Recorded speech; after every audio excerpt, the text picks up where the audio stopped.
Merhabalar Yükselli Örgülere hoş geldiniz. Cıvıl cıvıl rengarenk bir giysi. Yaz için gerçekten harika bir model oldu. 34-36 beden çalıştım. Göğüs çevresi 84, kalça çevresi 94. Ona göre siz de hem kalçayı hem göğüs kısmını ölçüp ona göre motifleri eksiltirsiniz, artırırsınız. Zaten bir tane eklerseniz 1,5 beden fark eder. Ona göre bir tane arttırmak ya da iki tane arttırmak sizin tamamen alacağınız ölçüye bağlı. Bildiğimiz, aşina olduğumuz Afrika menekşesi motifi çalıştım. Hem yuvarlak haliyle hem kare haliyle çalıştım. Bu şekilde harika bir model ortaya çıktı. Hadi başlayalım. Başka örgülerden elimizde böyle işte bir kiminden az kiminden çok ipler kalıyor. Renkli motifli giysilerle bunu çok güzel değerlendirebiliyoruz bu ipleri. Şimdi marka sormayın çünkü bu ip her yerde satılmıyor. Çok ben de denk gelirsem bulabiliyorum. Zaten ip markasına da çok takılmayın. Mesela ben 3 milimli öreceğim. 3 milimle örülebilecek aşağı yukarı aynı ölçüyü bulabilirsiniz herhangi bir iple. Çok böyle birbirine benzeyen derseniz mesela Nako'nun pırlantası büklüm olarak benziyor. Hatta bu daha bile dökümlü durur. Ya da Alize Cotton Gold kullanabilirsiniz. Ya da şöyle ipler kullanabilirsiniz. Yani yaz için öreceğimiz için yazın giyebileceğimiz ipler olması gerekiyor. Şimdi şu iple başlıyoruz. Bu motifin ortası oluyor. Sonra çiçeğini öreceğiz başka bir iple. Sonra beyaz geçeceğiz kenarlarına. Yani çiçeğin ortadaki rengi sabit. Kenardaki beyaz rengi sabit. Çiçekler farklı olacak. Ana rengimiz de şu. Şimdi bu iplerle çok güzel bir motifle, ki bu motif de bilinen bir motiftir. Afrika menekşesi ismi. İnternette de çok fazla var tarifi. Şimdi hemen ilk motifle başlayalım. Evet, 3 milim tığ tekrar göstereyim. Şöyle ipi kıvırıyorum. İçinden alıyorum ve sihirli halkanın içine şimdi 3 zincir ve ikili trabzan. 2 tane trabzanımız oldu. Bir zincir, 2 trabzan. Araya yine bir zincir, 2 trabzan. Bir zincir, 2 trabzan. Böyle 2 trabzan grubundan 8 tane örüyoruz. Bu sihirli halkanın içine. 1, 2, 3, 4. Bir zincir,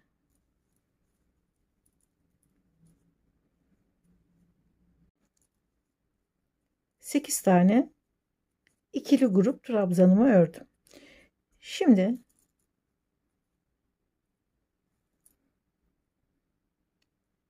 ilmeği sıkılaştırdım. Aradaki bir zincirlik boşluğa herhangi birine batıyorum ve ilmek kaydırıyorum.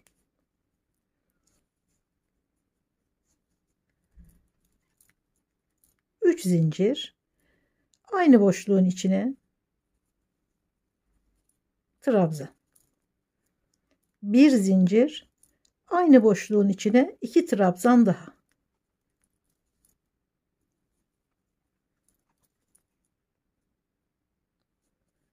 Araya hiç zincir çekmiyorum. Diğer boşluğa geçiyorum.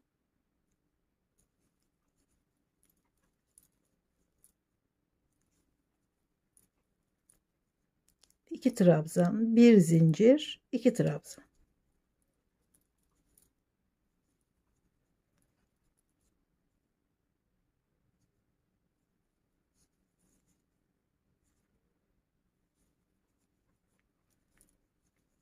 Bu ipi de içinden yürüterek gizliyorum.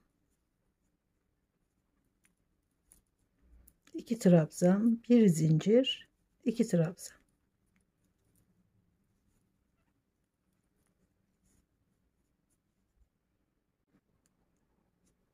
Bir, iki, üç, dört, beş, altı, yedi ve 8. Şimdi sırayı şuradaki 3 zincir çekerek çıktığımız trabzana bağladım. Yanındaki trabzana ilmek kaydırdım ve ortaya geldim. Gene 3 zincir. Şimdi aralara hiç zincir çekmeden 7 trabzan örüyorum.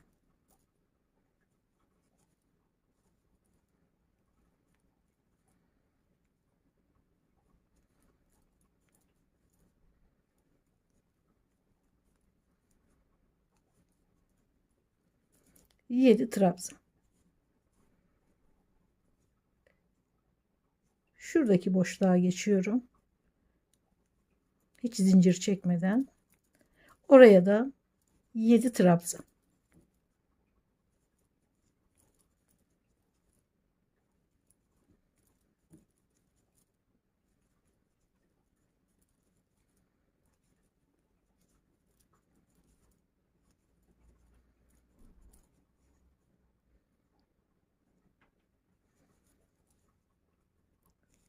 Şuradaki boşluğa, şuralara, her birine 7 trabzan. Arada hiç zincir çekmeden.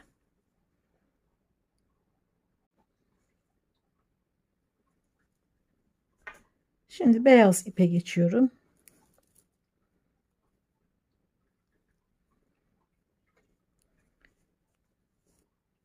Şu 7 trabzanın en başına ipi bağlıyorum.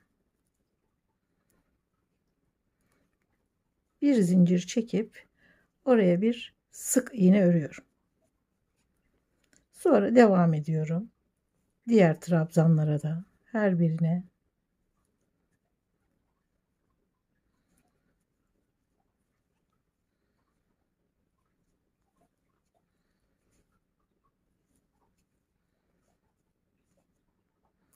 7 tane sık iğne ördüm.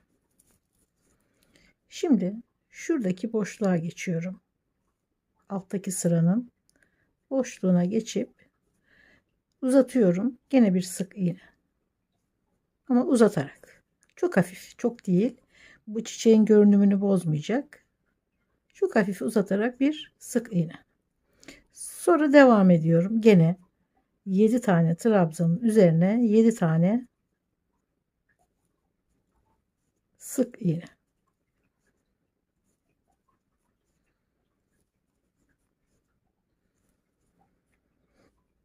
Gene alttaki boşluğa, sonra gene trabzanların üzerine sırayı bu şekilde tamamlıyorum. Sıra sonunda şuradaki boşluğu da uzun sık iğne ile örüp baştaki sık iğneye bağlıyorum ve bitiriyorum. Böyle rengarenk çiçekler örüyoruz. Hem böyle yuvarlak haliyle hem bunu kare hale getirerek her iki şekilde de kullanacağız bu örgüde. Şimdi ikinci motifi buraya bir tane yaprağından birleştiriyorum. Şuradaki uzun sık iğneyi ördükten sonra ilk trabzanı üzerine bir sık iğne örüyorum. Sonra yaprağın ilk sık iğnesine birleştiriyorum. Birbirinin tam karşısına gelecek ilmekleri birleştiriyoruz. Sonra geliyorum ikinci trabzana bir sık iğne ve buradaki ikinci trabzana ekliyorum. Sonra üçüncü trabzana bir sık iğne, üçüncü trabzana ekliyorum.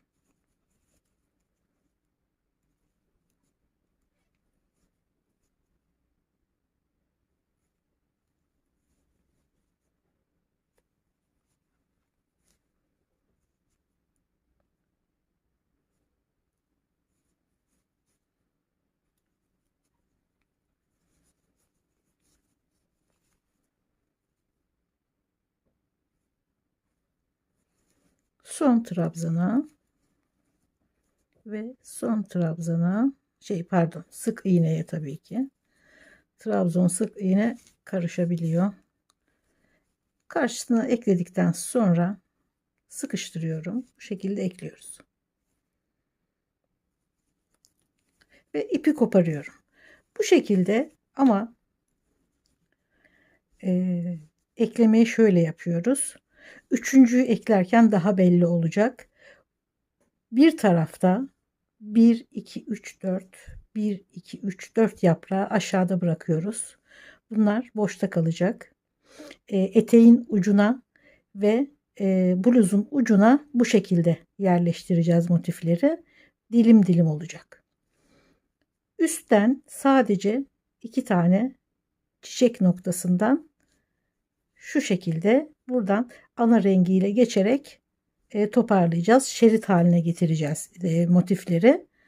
Hem etek ucuna hem bluzun ucuna bu şekilde kullanacağız. Şimdi üçüncü motifi yaparken daha anlaşılacak.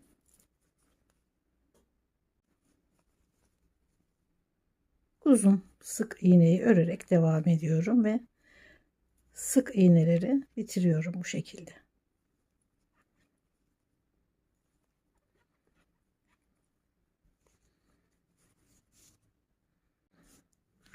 Şimdi üçüncü motifi şuradan 2 tane bırakıyorum. Şuraya bağlıyorum. İlk trabzana geliyorum. Bir sık iğne. Şu 2 tane ayırıyorum üstte. Şuradaki trabzanın ilkine ekliyorum. Sonra ikincisine,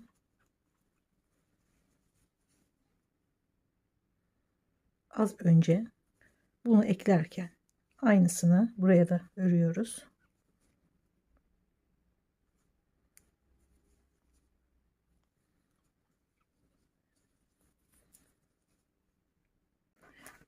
Motif genişliği önemli. Çünkü kalçayı o şekilde buluyoruz.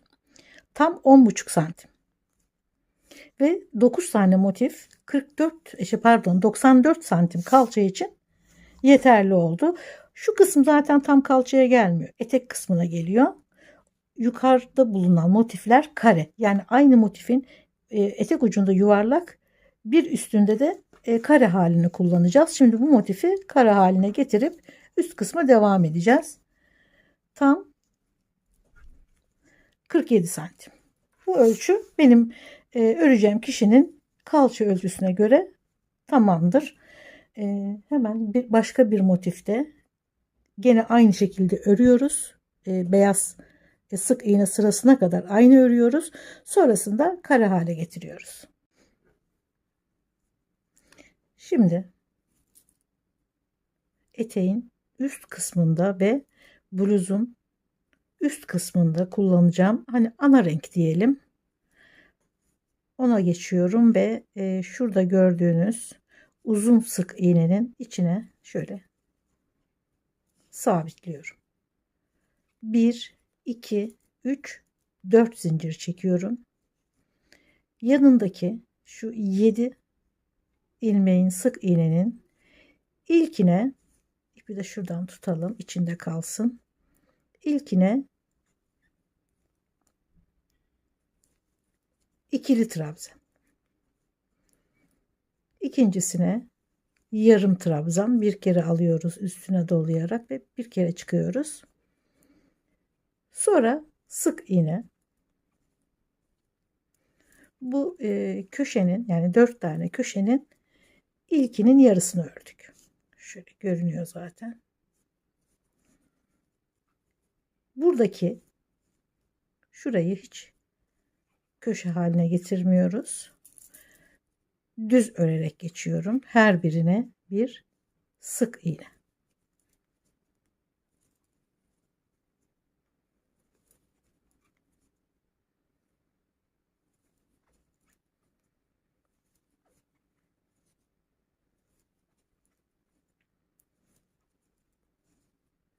Bir iki tane, yani şu uzun sık iğneye 2 tane ilmek kala Bir tane üzerine doluyorum. Yarım trabzan. Bir kere de çıkıyorum. Şuradaki düz örgüyü oluşturuyoruz. Kare yapacağız çünkü. Sonra diğer ilmek daha aşağıda olduğu için bu sefer ikili trabzan yapıyoruz. Hizaya getiriyoruz. Sonra gene bir kere doluyorum. Uzun sık iğnenin üzerine batıp 1, 2, 3 kere de çıkıyorum. Sonra bu tarafa doğru aynı örgüyü örüyoruz. Yanına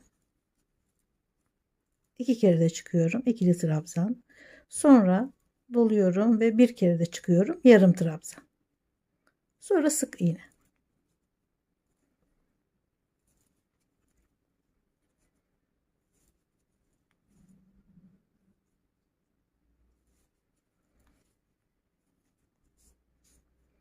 Bir yarım köşe örmüştük başlarken. Şimdi ikinci köşeyi ördük.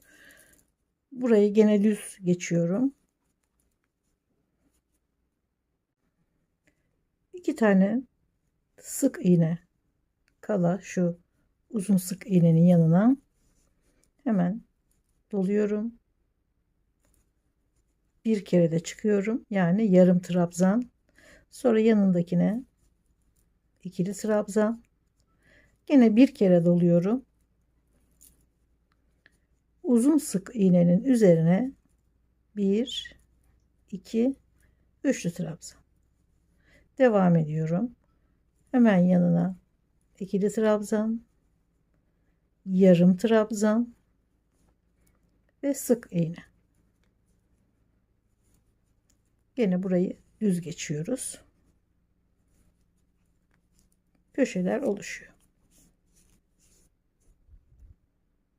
Sırayı başladığımız köşeyi tamamlayarak bitiriyoruz. Yani uzun sık iğnenin yanındaki 2 sık iğnenin üzerine önce bir yarım trabzan, sonra ikili trabzan yükseltiyoruz ki düz bir örgü oluşsun. Yani 4 köşe olacağı için aynı hizaya getiriyoruz örgüyü. Zaten örerken yani başlarken uzun trabzanı örmüştük zincirle. Üzerine bağlıyorum.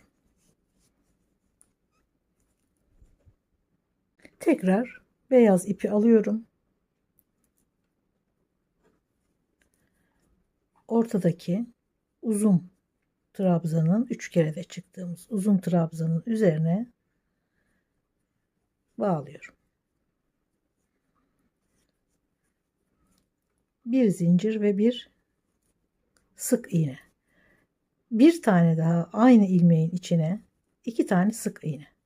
Yani köşenin yarısını örüyoruz. Sıranın sonunda bir tane daha sık iğne yapıp 3 sık iğneyi çıkartıp bitireceğiz. Şimdi bütün ilmeklerin içine sık iğne.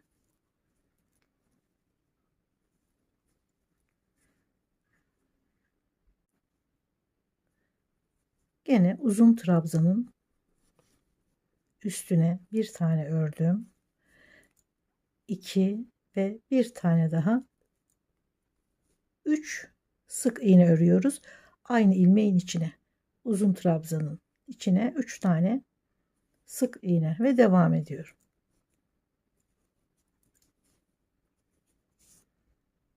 Ben şöyle bir parça hazırladım. Şu ek yerini göstermeden yaptım. Hani basit bir örgü dedim ama gene de yeni başlayanlar için zorluk olmasın. Onu da göstereyim. Şimdi bu motif kare hale geldi ve beyaz örgüde sık iğne sırasında birleştiriyoruz.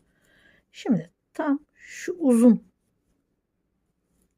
sık trabzanın üzerindeyim. Yani tam köşedeyim. Oraya bir tane sık iğne, bir tane daha örüyorum. 2. Üçüncüyü örmeden hemen gene ortadaki sık iğneye ekliyorum. Sonra buradaki üçüncü sık iğneyi örüyorum. Köşeyi tamamlıyorum. Köşedeki yine sık iğne ile ekliyorum. Devam ediyorum. Diğer motifleri eklediğimiz gibi aynı. Tam karşılığına ekleyerek devam ediyorum.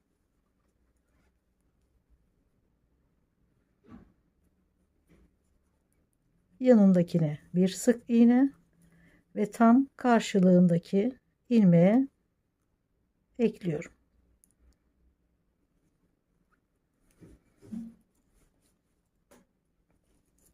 Bunları nasıl ekliyorsak aynı şekilde, aynı mantıkla ekliyoruz.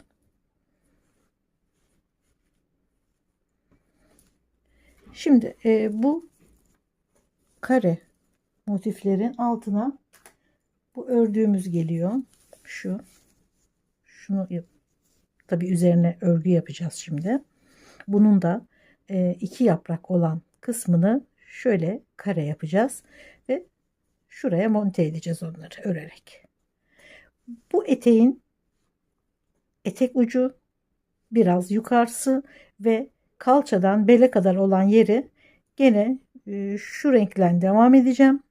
Ama isterseniz gene motiflerle de devam edebilirsiniz. Yani 2 sıra kare örgü, kare motif, sonrasında da yuvarlak motifle 3 sıra motif haline getirip eteği o şekilde tamamlayabilirsiniz.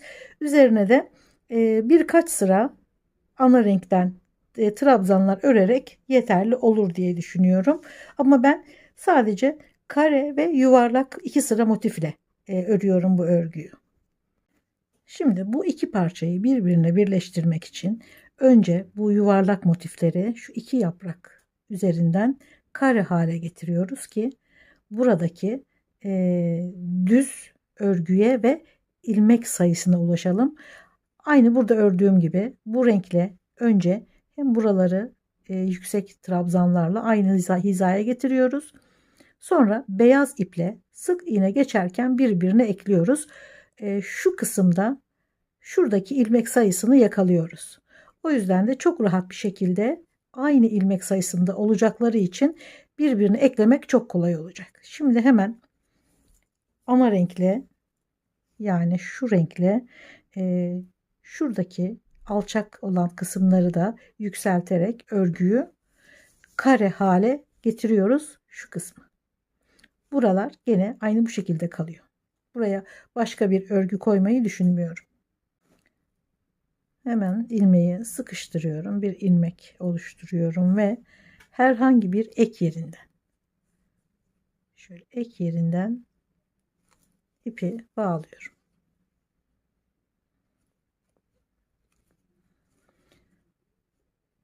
Şu kısımları motifin hizasına getirmek için uzun trabzanlar kullanacağız tabii ki. 1, 2, 3, 4 zincir. Sonra uzun sık iğnenin üzerine batıyoruz ve 1, 2, 3. Sonra yanındakine 2 ve yarım trabzan. Devam ediyorum.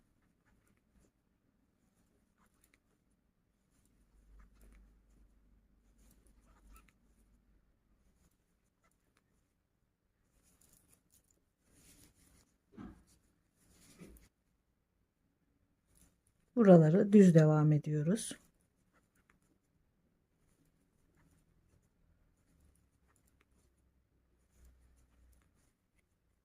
Şimdi şu uzun sık iğnenin 2 tane ilmek gerisinden, yani uzun sık iğneye 2 tane ilmek kala sık iğneleri bırakıyoruz.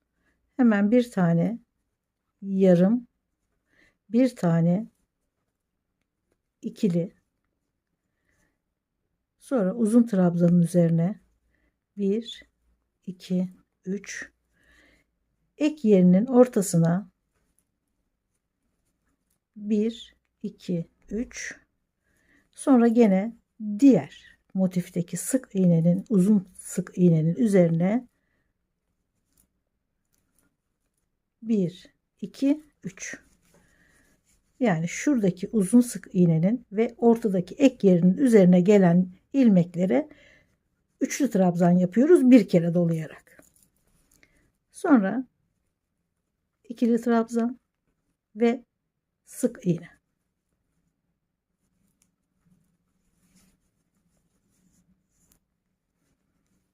Burayı düz geçiyorum. Gene şuradaki boşluğu uzun trabzanlarla yukarı çekiyoruz. Bir tane yarım trabzan, bir tane ikili trabzan, uzun trabzan sık iğnenin üzerine bir tane, 1 2 3 kere de, sonra ek yerinin tam ortasına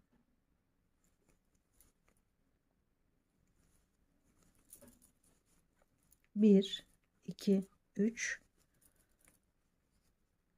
diğer motifteki uzun sık iğnenin üzerine de 3 kere de çıkıyoruz. 3 tane üçlü trabzan.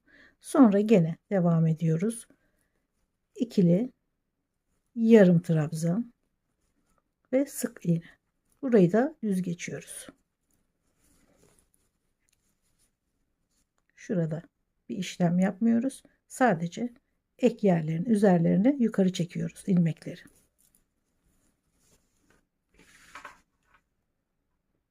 Bir kere daha çalışalım.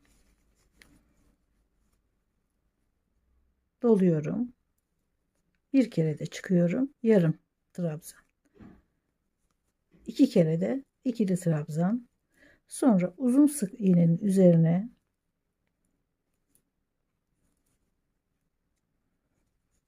bir, iki, üç. Sonra ek yerinin ortasına 1, 2, 3. Diğer motifin sık iğnesinin üzerine, yani uzun sık iğneye yine 3 ve diğerine ikili, diğerine yarım ve sık iğneler.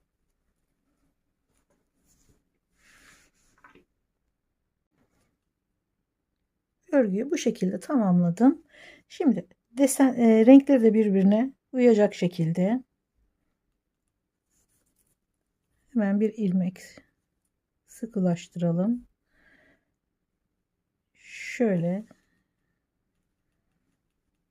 şu şekilde renkleri denk getirerek tam ortadaki uzun trabzanın üzerinden bağlıyorum. Nereden bağladığınızda çok fark etmez. Yeter ki renk düzenlemesini birbirinin tam altına ya da yanına gelmeyecek şekilde ayarlayalım. Şimdi buraya bir sık iğne örüyorum. Tam ortadayım. Tabii ki bu örgünün de tam ortasına batıyorum. Karşı karşıya ekliyorum. Sonra yanındaki ilmeğe geçiyorum.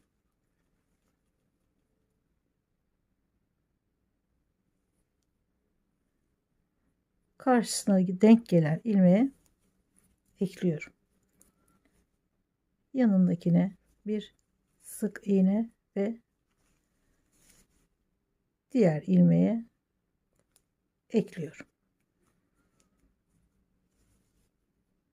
Şurası tam ortaya gelecek. Yani bu sıradaki ek yeri üst sıradaki ek yerinin tam hizasına denk gelecek. Çünkü her iki tarafta da ilmek sayısı aynı. Yuvarlak ve kare motifi birleştirirken şurada yaptığımız örgü bu birleştirme sırasını gayet muntazam hale getirdi.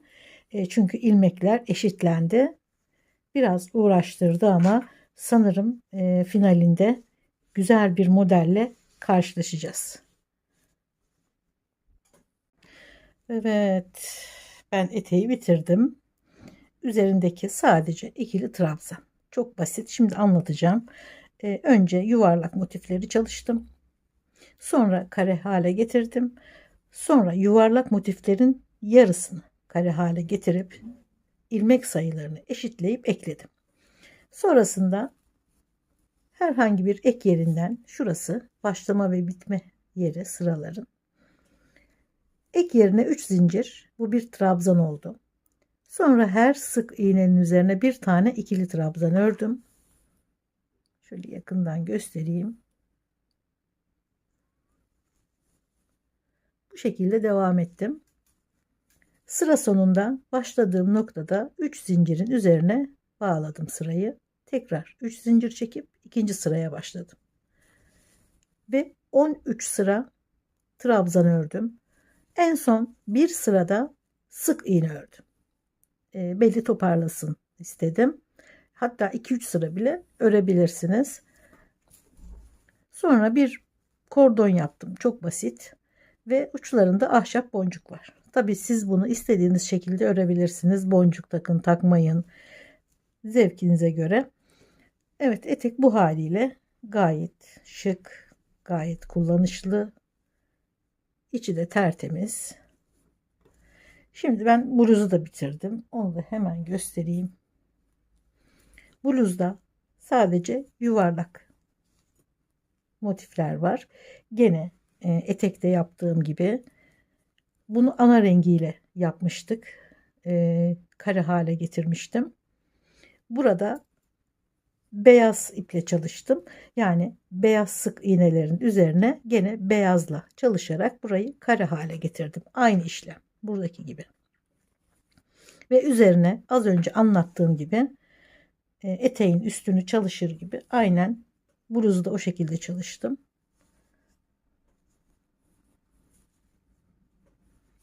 Şöyle şuradan başladım, devam ettim. 1 2 3 4 5 6 7 8 9 10 11 12 13 sırada bedeni çalışmışım ve askıların yerlerini belirleyip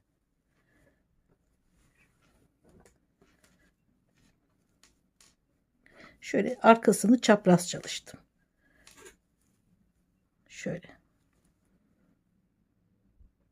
Siz istediğiniz şekilde çalışabilirsiniz. Şuraya da etekteki yaptığım kordonun aynısını küçük bir kordon yaparak şurada göğüs ortasını biraz büzmek istiyorum. Bu gene sizin zevkinize kalmış. İsterseniz bu haliyle de bırakabilirsiniz. Bu boncuklar çok küçük oldukları için, yani tığ geçmez içinden. O yüzden 2 tane ipe geçirdim. Hem başlangıç hem bitiş yerinde birer tane boncuk bırakacağım. Şöyle alıyorum, sabitliyorum boncuğu.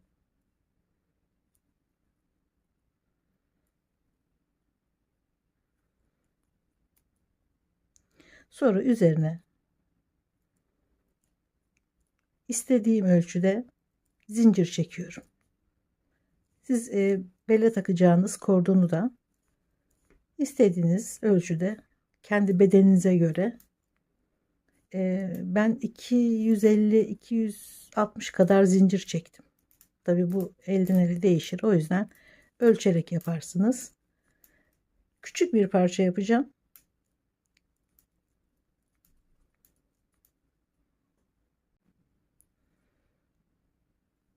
Şöyle zincirle üzerinden alınca zaten sabitleniyor. Şimdi her zincirin içine ilmek kaydırıyoruz.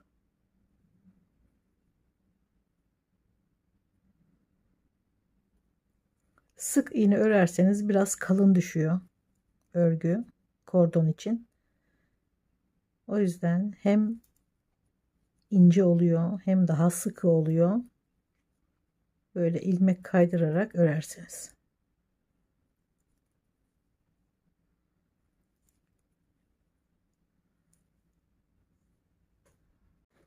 ...20-25 santim yeterli ama ben fiyonk yapmak istiyorum derseniz daha uzun çekeceksiniz zinciri tabii ki.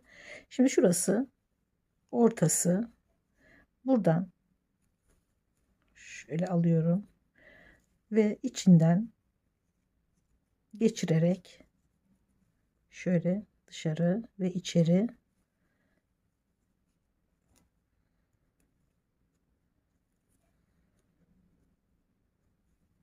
en son sıradan içeri aldım.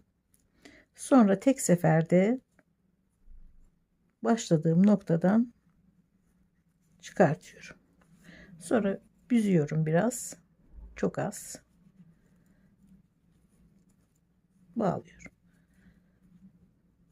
Dediğim gibi fiyonk yapmak istiyorum derseniz daha uzun öreceksiniz kordonu. Bu askılardan galiba söz etmedim. Bunu mutlaka kim giyecekse onun bedeni üzerinde işaret alacaksınız. Askıların nerede olduğunu saptayacaksınız. Ve orada iplik takıp ben 5 trabzan üzerinden ördüm. Siz daha kalın, daha ince yapabilirsiniz. Fark etmez. Ben arka kısmı çapraz yaptım. Siz isterseniz düz yapabilirsiniz. Gene yerlerini kim giyecekse onun bedeninde işaretliyorsunuz. Ve o uzunluk kadar örüyorsunuz askıları da. Bu şekilde bluz tamamlanıyor. Zaten fazla süse gerek yok. Fazla detaya gerek yok. Kendi renkleri yetiyor zaten. Ve çok şık, çok kullanışlı bir bluz olduğunu düşünüyorum. Bunu tek de giyebilirsiniz. Takım halinde de giyebilirsiniz. Umarım beğenmişsinizdir. Şöyle. Ben niye bunu 2 sıra, bunu 1 sıra ördüm? Çünkü etek ucu yuvarlak motif, üstünde kare motif ve bluzun üzerinde de yuvarlak motif. Birbirine gidiş olarak yani takip eden bir sıra olduğunu düşünüyorum. Ama tabii ki bunun üzerine bir motif daha kare motif ekleyebilirsiniz. Yani daha çok motifli etek yapabilirsiniz. Üzerine birkaç sıra trabzanla tamamlayabilirsiniz. Tamamen sizin zevkinize kalmış. Umarım beğenmişsinizdir. Umarım emeğinize değecek modellerden biri daha olmuştur. Videolarımı beğeniyorsanız ve bundan sonrakileri de izlemek isterseniz beğenmeyi ve abone olmayı lütfen unutmayın. Görüşmek üzere. Sağlıkla kalın.